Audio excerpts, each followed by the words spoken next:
Hello students, आप सब कैसे हो। जैसे कि आप सभी को पता है कि अभी तक जितने भी चैप्टर मैंने आपके साथ किए हैं, कितने भी चैप्टर अभी तक आपके साथ किए हैं, और इस एक्टिविटी बेस्ड कोस्टिंग से पहले मैंने आपके साथ टोटली किसको डिस्कस किया है, ट्रेडिशनल कोस्टिंग को किया है। ट्रेडिशनल कोस्टिंग में क्या क्या स्टेप होते हैं और हम प्रोडक्ट की कोस्ट कैसे निकालते हैं। फिर भी एक हल्की सी रेपिटेशन किसकी, ट्रेडिशनल कोस्टिंग की, और क्या डीमेरिट थे, क्या कमियाँ थी ट्रेडिशनल कोस्टिंग में जो कि हमने एक्टिविटी बेस्ड कोस्टिंग को आना पड़ा। ठीक है, इन कमियों के कारण एक्टिविटी बेस्ड कोस्टिंग आ गई। आपको पता है कि कोई नई चीज़ तभी आती है जब पुरानी चीज़ में कुछ कमियां होती हैं। तो ट्रेडिशनल कोस्टिंग उनको हम कमियों को थोड़ा सा डिस्कस कर लेते हैं।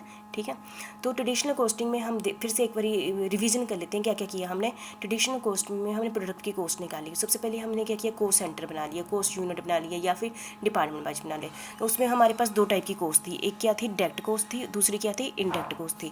जो तो डायरेक्ट कोस्ट थी उसमें तो कोई प्रॉब्लम नहीं थी, उसको हम सीधे ही एलोकेट कर दिया डिफरेंट कोस्ट सेंटर में या डिफरेंट कोस्ट यूनिट में, है ना, अलग एलोकेट कर दिया। ठीक है, कोई प्रॉब्लम नहीं। और फिर क्या हुआ, दूसरी हमारी कोस्ट क्या थी, इनडायरेक्ट कोस्ट। वो आप सबको पता है, indirect material, indirect expenses, indirect labour, है ना। फिर उसमें थोड़ी प्रॉब्लम आती है हमें, उसको हम तभी तो हमारा बहुत बड़ा टॉपिक क्या था, हमें 50 के करीब हमारी वीडियो इसी पर बनी है ओवरहेड पर। ठीक है, तो ओवरहेड के अंदर ही ये दो टॉपिक आते थे, अपोर्शनमेंट, रीअपोर्शनमेंट और एब्जॉर्प्शन। ठीक है, और ये तीनों टॉपिक इसमें आते थे, एब्जॉर्प्शन में आते थे। तो एब्जॉर्प्शन का कंसेप्ट कहाँ पर आता है, जब इनडायरेक्ट कोस्ट होती है। ठीक है, तो हम उसमें क्या किया, हमने जो ओवरहेड इनडायरेक्ट कोस्ट को सबसे पहले क्या किया, या बांट दिया, अपोर्शनमेंट कर दिया। अपोर्शनमेंट का मतलब क्या हुआ, हमारे पास जैसे प्रोडक्शन डिपार्टमेंट है, सर्विस डिपार्टमेंट है, उन सभी में बांट दिया। किस बेस पर, कुछ बेस मार्क कर, वो हम डिस्कस कर चुके हैं, उसको हम क्या कहते हैं, अपोर्शनमेंट।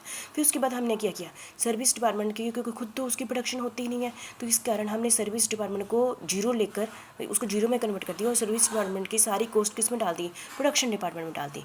कैसे डाली, वो भी कुछ बेस पर, ओवरहेड रेट के बेस पर। ठीक है, किस में डाल दी, प्रोडक्शन डिपार्टमेंट में डाल दी। प्रोडक्शन डिपार्टमेंट में डाल गई तो उसके बाद हमने क्या निकाला, प्रोडक्ट की कॉस्ट निकाली। प्रोडक्शन डिपार्टमेंट डालने के बाद एंड में हमने क्या निकाल दी, प्रोडक्ट की कॉस्ट निकाल दी। ठीक है, तो ये आपको ट्रेडिशनल मेथड पता है, हमने कॉस्टिंग कैसे की है कंप्लीट पता है आपको। ठीक है, लेकिन फिर भी हम देखते हैं कि क्यों ट्रेडिशनल मेथड की क्या कमियाँ थी जिसके कारण क्या आया, ये एबीसी एनालिसिस आया, एक्टिविटी बेस्ड कोस्टिंग आया। ठीक है, तो इसमें inaccurate cost information thus provide by the traditional costing. कहते हैं जो ट्रेडिशनल कोस्टिंग है वो इन एक्यूरेट इन्फॉर्मेशन देता है कोस्ट के बारे में, कोस्टिंग मेथड है, may lead to wrong decision. जिसके मेन है ये ट्रेडिशनल मेथड के बेस पर जो मैनेजर है ना, वो ठीक ढंग से डिसीजन नहीं लेता था और कंट्रोल उतने अच्छे ढंग से नहीं करता था, क्योंकि कोस्ट निकालने में तो चलो ज़्यादा इतनी प्रॉब्लम नहीं थी जितना कि कंट्रोल और मैनेजमेंट करने में प्रॉब्लम आती थी। किससे, ट्रेडिशनल मेथड थे, जैसे कि साइलिंग प्राइस करना, कोटेशन भेजनी, तो उसमें ट्रेडिशनल मेथड से प्रॉब्लम आती थी, जिसकी इस कमी के कारण कौन सा सिस्टम आया, एबीसी सिस्टम आया। ठीक है, तो आपको थोड़ा सा पता चल गया ट्रेडिशनल मेथड की क्या कमी थी। ठीक है, तो फिर भी हम थोड़ा सा डिस्कस कर लेते हैं कुछ पॉइंट्स क्या है। सबसे पहले है develop convenient overhead recovery basis, develop convenient overhead recovery basis. अच्छा, जैसे कि ट्रेडिशनल मेथड में हम क्या यूज़ करते थे, लेबर आवर रेट करते थे ना, मशीन आवर रेट करते थे, और ब्लैंकेट ओवरहेड रेट भी किया था। ब्लैंकेट ओवरहेड रेट हमने किया था जिसमें हमने सभी को इकट्ठा ही कर लिया था, ओवरहेड निकालते थे। कहते हैं ये क्या था, ये इनएप्रोप्रिएट था, ये ठीक नहीं था, इससे इन अप्रोप्रिएट भी यूज फॉर डिसीजन मेकिंग। ये इन अप्रोप्रिएट, इसके बेस पर यदि हम डिसीजन लेते हैं वो अप्रोप्रिएट डिसीजन नहीं है, क्योंकि यदि तो प्रोडक्ट की स्ट्रेटजी हम छोटा टर्म के लिए बना रहे हैं तो ठीक है। यदि हम प्रोडक्ट की जो डिसीजन ले रहे हैं मोर देन 3 to 5 ईयर, ज़्यादा सालों के लिए ले रहे हैं, ज़्यादा सालों में क्या होता है कि जिन चीज़ों को हमने फिक्स कॉस्ट माना है, हो सकता है लॉन्ग टर्म में वो वेरिएबल कॉस्ट बन जाए। ठीक है, जिन चीज़ों को आज के टाइम में हम कह रहे हैं फिक्स कॉस्ट है, हो सकता है 4-5 सालों के बाद वही कॉस्ट वेरिएबल कॉस्ट लगने लग पड़े। ठीक है, तो इस कमी, ये वाली कमी किस में थी, ट्रेडिशनल कॉस्टिंग में थी, जिसके कारण क्या आई, एबीसी एनालिसिस आई। फिर से बोल दूँ, जो ट्रेडिशनल कॉस्टिंग में जो हमारा बेस क्या था, labour hour rate, machine hour rate, blanket overhead rate, ये थी। इसके बेस पर जो मैनेजर है वो ठीक डिसीजन नहीं ले पाता था। शॉर्ट टर्म के लिए तो ठीक है, लॉन्ग टर्म के लिए ठीक डिसीजन नहीं ले पाता था। जैसे लॉन्ग टर्म के लिए यदि 5 सालों से ज़्यादा की डिसीजन लेना, तो 5 सालों तक तो फिक्स कॉस्ट किस में कन्वर्ट हो जाती थी, वेरिएबल कॉस्ट में। तो इसलिए एबीसी एनालिसिस ज़्यादा सूट करता था। ठीक है, और दूसरी ये ट्रेडिशनल मेथड उस समय बहुत अच्छा है। ठीक है, जिस समय फ्यू प्रोडक्ट हो, कम प्रोडक्ट हो। ठीक है, यदि कंपनी ने अपना प्रोडक्ट अब एक्सपेंशन कर दी, है ना, प्रोडक्ट बढ़ा लिए और डिफरेंट रिसोर्स यूज़ कर लिए, जैसे सुपरवाइजर, क्वालिटी कंट्रोल, फिर मोर प्रोडक्ट बना लिए, तो उस समय cost of the product accurate निकालना मुश्किल हो जाता था। ठीक है, ठीक है। तो इसलिए ABC एनालिसिस आया, मतलब कि जब कम प्रोडक्ट थे और जब तो ठीक था, जब प्रोडक्ट ज़्यादा बना दिए, when expand product use different amount of resource, बड़े सारे amount as a supervision quality control, फिर उस समय ट्रेडिशनल कोस्टिंग के थ्रू प्रोडक्ट की कॉस्ट निकालना ज़्यादा डिफिकल्ट हो गया, ठीक है। दूसरा पॉइंट आपको क्लियर है, जो ट्रेडिशनल अप्रोच में कोज एंड इफेक्ट रिलेशनशिप नहीं था, मतलब क्या कारण है, किन कारणों के कारण, कोज इफेक्ट मतलब कारण, और किन कारणों के कारण ये इफेक्ट पड़ा, ये बड़ा रिलेशनशिप नहीं था। हाँ, ABC एनालिसिस में इस चीज़ को ध्यान दिया गया है, जैसे ना ये मैं उठा, मैं कॉलेज गया तब कॉलेज पहुंचा, कोज था और इफेक्ट पड़ा, पर इस ऐसी चीज़ों को यहाँ पर ट्रेडिशनल कोस्टिंग में इग्नोर किया गया, जिसके कारण ABC एनालिसिस आया, ठीक है। तीसरा पॉइंट भी आपको क्लियर है। और traditional fix cost versus variable, जो हमारा ट्रेडिशनल कोस्टिंग था उसमें हमने किस में कॉस्ट को डिवाइड किया था, फिक्स कॉस्ट और वेरिएबल कॉस्ट। ये कहते हैं इनएक्यूरेट, अनरियलिस्टिक, बट मतलब कि ये ठीक रिजल्ट नहीं देता था, अनरियलिस्टिक था, ठीक है। और जब अब give in accurate cost of product, ये क्या देता था, जो फिक्स कॉस्ट वेरिएबल कॉस्ट, ये कहता था इन एक्यूरेट कॉस्ट ऑफ प्रोडक्ट देता था।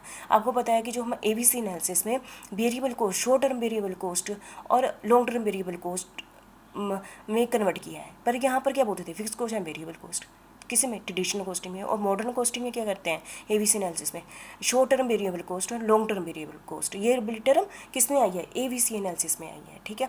ये कमी थी किसमें, ट्रेडिशनल कोस्टिंग में। नेक्स्ट है, ठीक है, इतना हो गया।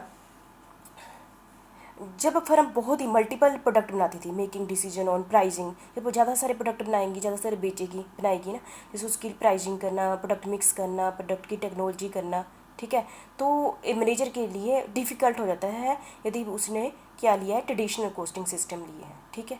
तो कहते हैं इस सिचुएशन में कौन सा ठीक है, ABC एनालिसिस ठीक है, ठीक है, ठीक है। और the cost structure is changing specially when cost of direct labour component is small portion. जब देखो डायरेक्ट लेबर, हमने डायरेक्ट लेबर को बहुत ही इंपॉर्टेंस दी है, लेकिन यदि हमारा कोस्ट स्ट्रक्चर ऐसा है जहाँ पर डायरेक्ट लेबर कॉस्ट कम है, वहाँ पर ट्रेडिशनल ठीक है पर मॉडर्न ठीक नहीं है, बट वहाँ पर ट्रेडिशनल मेथड ठीक नहीं है। जहाँ पर कॉस्ट ऑफ डायरेक्ट कॉस्ट कम है, वहाँ पर ट्रेडिशनल मेथड ठीक नहीं है, ठीक है। ट्रेडिशनल अकाउंटिंग प्रोडक्ट लेवल, मतलब कि ये देना क्लियर होगा, give information at product level, no feedback.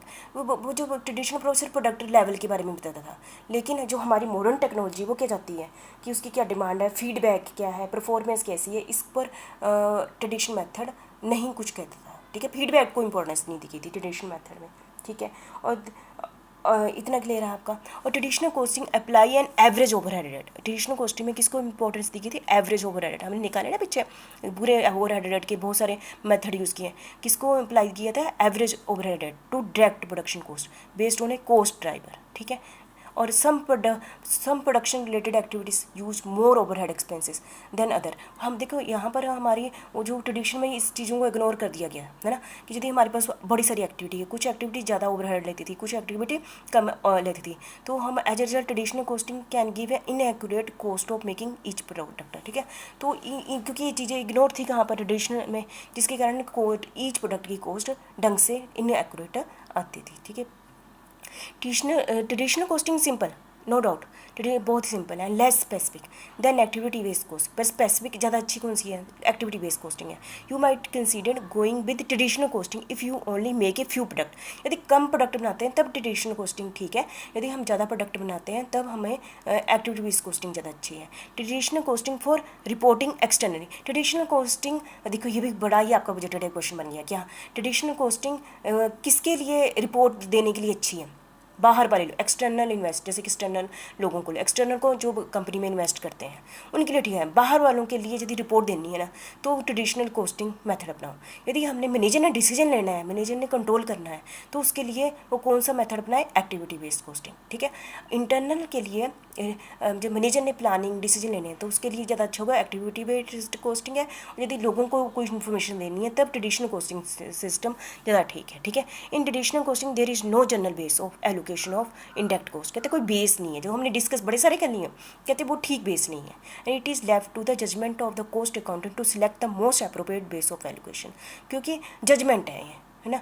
तो ये सारी चीज़ें कमियां थी ट्रेडिशनल कॉस्ट में, जिसके कारण किसकी उत्पत्ति हुई, किसका आविष्कार हो गया, किसका, अकाउंटिंग बेस्ड कॉस्टिंग का। तो चलो ज़्यादा नहीं तो थोड़ा बहुत आपको इसका पता चल गया, है ना। The basic idea of ABC is that cost are grouped according to but driver, ये तो हमने डिस्कस कर लिया, ठीक है। मुझे लगता है कि यहाँ तक काफ़ी क्लियर हो गया, ठीक है।